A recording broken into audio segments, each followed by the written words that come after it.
Bonjour à tous, c'est Pauline et bienvenue sur la chaîne Entre vous et Pau.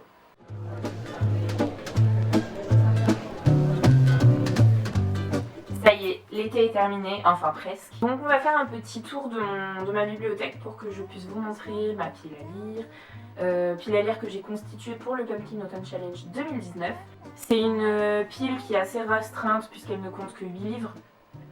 Seulement je sais très bien que je n'aurai pas beaucoup de temps pour lire, entre autres parce qu'en novembre il y a le NaNoWriMo qui reprend et que j'aimerais pour une fois réussir enfin ce challenge. Et d'autre part je pars 3 semaines et demie au Canada entre septembre et octobre, donc je sais que je ne pourrai pas emmener une pile illimitée de bouquins. J'en ai marre. Mon voisin décide de faire des travaux exactement quand je me mets à lancer la vidéo. Zen, restons calmes. Que voulais-je vous dire Eh bien non, malgré cette intense réflexion, j'ai complètement oublié de vous dire le principal. Le Pumpkin Autumn Challenge, c'est un challenge littéraire saisonnier qui, comme son nom l'indique, se déroule à l'automne, mais pas vraiment puisqu'il s'étale du 1er septembre au 30 novembre. Il a été créé il y a 3 ans par Guy Moz et cette année, on s'intéresse tout particulièrement au ciel puisqu'il s'intitule « La tête dans les étoiles ». Pour toute information sur les modalités de validation du challenge, je vous renvoie aux très belles vidéos d'explication de sa créatrice. Vous trouverez tous les liens utiles en barre d'informations. Tout ce qu'il y a d'important à savoir maintenant, c'est qu'il est composé de 4 menus, eux-mêmes composés de sous-catégories, et que pour valider ce challenge, il faut prévoir de lire tant de livres par menu. Par exemple, pour valider son pack, oui bon, parce que pack ça va plus vite quand même que Pumpkin Autumn Challenge. Avec la mention Une fin de loup, il faut lire 4 livres, soit une sous-catégorie par menu. Pour la mention Ça s'appelle avoir les crocs, c'est 2 sous-catégories par menu, etc., etc. Bref, je pense que vous avez compris le principe, on retourne tout de suite à la vidéo. Donc ce que j'ai fait, c'est que je me suis positionnée sur, ça s'appelle avoir les crocs je crois. Donc je reprends ici mon téléphone où j'ai bien évidemment tous les menus avec les sous-catégories du challenge pour ne pas en oublier. J'ai décidé de relever le défi avec, premièrement dans le menu Automne frissonnant, Tu n'en reviendras pas. Et j'ai pris un thriller de Bernard Minet, Sœurs. C'est l'histoire de 2 sœurs qui sont retrouvées mortes en 93 et d'un écrivain qui retrouve sa femme assassinée en 2018, sachant qu'il y a des similitudes entre les meurtres. Je ne suis pas une grande fan de thriller, j'espère que celui-ci me plaira. Apparemment la plume de l'auteur est plutôt très très bonne. J'ai hâte de découvrir ça et je pense que le livre peut aisément rentrer dans la catégorie frisson de ce challenge. Deuxième livre de ce challenge, pour valider la sous-catégorie Les Freaks c'est chic, donc qui traite de monstres ou de différences, d'altérité, etc. J'ai décidé de m'atteler à un grand classique de la littérature avec Frankenstein ou le Prométhée moderne de Mary Shelley. Un livre que je dois lire depuis très très longtemps et auquel je n'ai pas encore consacré le temps qu'il mérite, sachant qu'il était censé faire suite à ma lecture de Dracula en janvier dernier, mais que finalement j'ai décidé de m'orienter vers des nouveautés qui étaient sorties à ce moment-là, notamment Ash Princess il me semble. Passons au menu suivant qui est Automne enchanteur et qui me dit grandement, avec la première sous-catégorie qui est Down by the Sally Gardens et j'ai décidé de relire un de mes livres favoris, qui doit être le livre préféré d'un bon nombre d'entre vous. Il s'agit de Orgueil et préjugés de Jane Austen, un de mes livres de prédilection. C'est une relecture, donc je sais déjà de quoi le livre traite, étant donné que j'ai lu quasiment tous les livres de Jane Austen. J'ai vu nombre de films également. J'adore. Voilà. Et je trouve très rafraîchissant et très édifiant de lire des livres dont les héroïnes ne sont pas forcément badass. Donc ça fera écho à un petit débat qu'on a eu avec Bérangère de la chaîne Beren Illustrée, puisque nous en avons un petit peu toute marre des héroïnes d'aujourd'hui dites badass, sachant que voilà, une femme n'a pas besoin d'être badass pour être une héroïne. À l'heure d'aujourd'hui, soit les femmes sont des cruches, soit elles sont badass. À l'époque, et moi j'adore ces héroïnes-là, les jeunes filles, les jeunes héroïnes de Jane Austen et des auteurs de ce siècle-là, surtout en Angleterre, ne sont pas, pour ainsi dire, des héroïnes badass, mais elles sont quand même une personnalité. Et même si leur but dans la vie, et qui aujourd'hui paraîtrait un peu obsolète, c'est de se marier, eh bien elles vont tout mettre en œuvre pour atteindre ce but-là. Elles apportent une certaine douceur et en même temps elles ont la force de vivre leurs aventures et leurs désirs de mariage, leurs désirs de maternité, dans un monde et dans une époque où les femmes n'avaient pas voix au chapitre.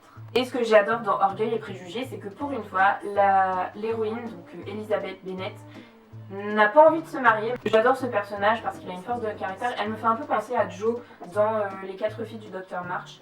Et c'est exactement le genre de personnage pas badass, mais qui assume ses envies, qui assume ses non-envies aussi de famille, de mariage. J'adore. Juste, je trouve ça énorme et surtout dans le siècle où c'est paru, je pense que ça a fait grand bruit. La sous-catégorie suivante est Prenez garde aux souliers pointus, toujours dans le menu automne enchanteur. La prochaine lecture est une lecture qui me fait envie depuis un petit moment, voire un très grand moment. Il s'agit de Wicked de l'auteur Gregory Maguire, voilà, qui a été réédité il y a peu, grâce à des lecteurs qui ont fait circuler une pétition afin qu'il soit réédité. Voilà, j'ai hâte. Que dire de plus, je ne sais pas. On passe ensuite au menu Douceur de vivre avec la sous-catégorie Jack O'Lantern, donc qui pour moi fera référence à l'enfance. Et j'ai décidé de prendre un livre que je sais qui se lira très très vite puisqu'il s'agit d'une bande dessinée. Et plus exactement du tome 3 de l'adaptation en bande dessinée de Ewian. Enfin, en fait c'est le tome 3 en bande dessinée, mais il s'agit de la première moitié du tome 2 de la quête d'Ewian. C'est une de mes sagas préférées, un de mes auteurs préférés. Je sais que je vais les lire très vite et potentiellement je vais aussi lire les BD qui suivent. Mon mari les a lus il y a longtemps, dès qu'on les a achetés. Et c'est à mon tour de m'y atteler, mais comme je ne suis pas très bande dessinée, j'ai un peu de mal à m'y mettre. Je pense que ce challenge est le bon moyen pour enfin les ôter de ma pile à lire. Ensuite, pour la 6e lecture de ce challenge, enfin un roman classique contemporain, puisqu'il s'agit pour valider la sous-catégorie L'autre mère, qui traite de famille, amitié, faux semblants et illusions. Il s'agit du Lac au sortilège de Maeve Binchy. Alors moi et les prénoms irlandais, voilà, même si j'adore. Je pense qu'il rentrera parfaitement dans la catégorie puisqu'il traite de la famille, étant donné que Hélène avait un mari et un enfant. Le livre fait également référence, je pense, aux faux semblants, puisque je sais que Hélène va laisser une lettre à son mari pour lui dire pourquoi elle le quitte et que finalement ce sera sa fille 12 ans plus tard qui découvrira la lettre. Et sachant que Hélène a disparu et que le corps d'une jeune femme a été retrouvé à peu près en même temps que sa disparition, tout le monde est persuadé que c'est elle qui s'est noyée dans le lac. J'ai hâte de savoir si c'est vraiment elle ou pas qui s'est noyée dans le lac, pourquoi elle a voulu abandonner enfant et mari, et je pense que je vais passer un très bon moment avec ce petit pavé quand même, ce que j'aime bien. Et enfin, attaquons le dernier menu de ce Pumpkin Autumn Challenge 2019. Il s'agit du menu Automne Astral, alors j'adore. Et la première sous-catégorie que j'ai sélectionnée, c'est You're just as sane as I am, de la fameuse phrase de Luna à Harry, tu es aussi sain d'esprit que moi, ne t'inquiète pas. J'ai décidé de m'attaquer à un roman qui attend dans ma bibliothèque de romans à lire depuis un petit moment. Il s'agit de Il est grand temps de rallumer les étoiles de Virginie Grimaldi. J'affectionne particulièrement cette autrice depuis que je l'ai découverte l'année dernière. J'ai lu tous ses romans en format poche, donc ça veut dire que j'ai pas lu le dernier, dont je ne me rappelle pas le titre. Et j'ai décidé de le mettre dans cette catégorie You're just as sane as I am, parce qu'il y avait le nom étoile tout simplement dans le titre. Je ne sais pas si c'est ok pour le challenge ou pas, mais en tout cas dans ma tête ça l'est. Donc voilà, j'ai bien hâte de retrouver la plume de Virginie Grimaldi que j'adore, qui me fait pleurer à chaque fois. Et enfin, attaquons la dernière sous-catégorie du dernier menu que j'ai sélectionné pour ce pack 2019. Il s'agit de Songes d'une nuit d'automne, que j'espère valider avec un livre que j'ai déjà commencé à attaquer étant donné que je tourne le 2 septembre, donc c'est bon, je l'ai commencé hier, on était le 1er, ça passe. Il s'agit de la suite de Ash Princess, donc Lady Smoke, la saga de Laura Sebastian. Voilà, je veux pas spoiler ou quoi que ce soit. Je pense que les couleurs gris, bleuté, mauve rentrent particulièrement bien dans ce challenge, et comme c'est une suite que j'avais hâte de découvrir, eh bien je n'ai pas attendu pour commencer mon challenge avec cette lecture.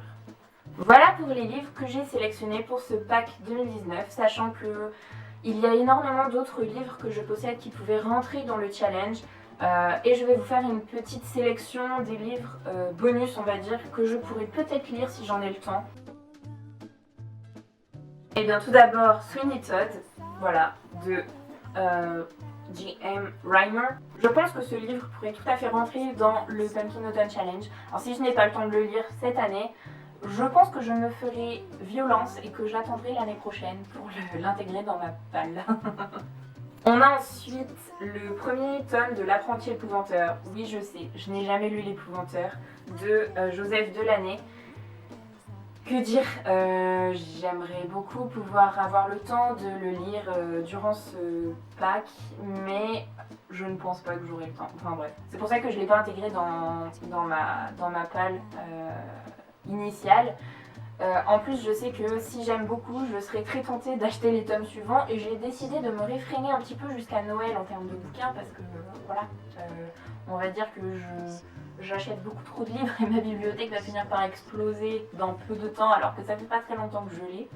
J'ai également dans cette palle bonus Cinder, le premier livre des chroniques lunaires de Marissa Meyer. Je ne sais vraiment pas comment attendre, c'est pour ça que j'ai pas acheté les tomes suivants. En tout cas, la couverture est plutôt jolie, j'en entends beaucoup de bien. Voilà, à voir. Ensuite. Ah oui. Ensuite, je ne sais pas si ça compte, mais on va dire que si. Je relis en commun avec mon mari cette fois le tome 1 de La Passe Miroir, donc Les fiancés de l'hiver. J'aime toujours autant, je suis ravie de pouvoir me replonger aussi rapidement dans les aventures de Ophélie. Je pense que je ferai une vidéo toute particulière sur cette saga, puisque ça a été un coup de cœur monumental pour moi et qu'il y a de quoi en faire des heures et des heures de vidéos, je pense. Pour les livres lunaires, à la couverture bleue pour le Songe d'une nuit d'automne, j'avais hésité entre Lady Smoke et Le Faiseur de rêves de Laini Taylor, voilà, je vais dire Taylor Laynor, mais ça marche pas trop, que je l'ai dans ma bibliothèque. J'ai aussi le numéro 2, je sais pas si on voit ici, juste à côté de Lennon. Bonjour Lennon. Et voilà, et il paraît que l'histoire est fantastique. Je pense que dans tous les cas, je le lirai cet hiver, parce que c'est une thématique polaire, je trouve, et j'espère adorer cette lecture dans tous les cas, qu'elle rentre ou pas dans le Pumpkin Autumn Challenge de cette année. Voilà pour ma pile à lire du Pumpkin Autumn Challenge de cette année. J'espère faire un succès avec ces 8 livres choisis. J'espère aller au-delà avec quelques-uns des livres que j'ai cités, sachant que j'en ai d'autres, comme toute la saga des Sherlock Holmes de Sir Arthur Conan Doyle. J'ai également Poussière d'étoiles, un livre qui traite de l'astronomie. Je pourrais également y intégrer Cogito, que j'ai acheté et qui traite de science-fiction. Ou encore tous les livres de Tolkien que j'aimerais lire ou relire, ainsi que Le Trône de Fer, auquel il faut que je m'attelle, puisque j'avais commencé le tome 1, le gros pavé qui recense les premiers tomes, et je m'étais arrêtée à la moitié parce que ça m'avait saoulée, voilà. Sur ce, je vous laisse et je vous souhaite à tous un très bon Pumpkin Autumn Challenge, accompagné de thé, de cinnamon rolls, de plaid et de cocooning à foison. Je vous fais des gros bisous, merci d'avoir regardé cette vidéo, n'hésitez pas à lâcher un petit pouce bleu, un commentaire, et écoutez, plein de bisous. Start a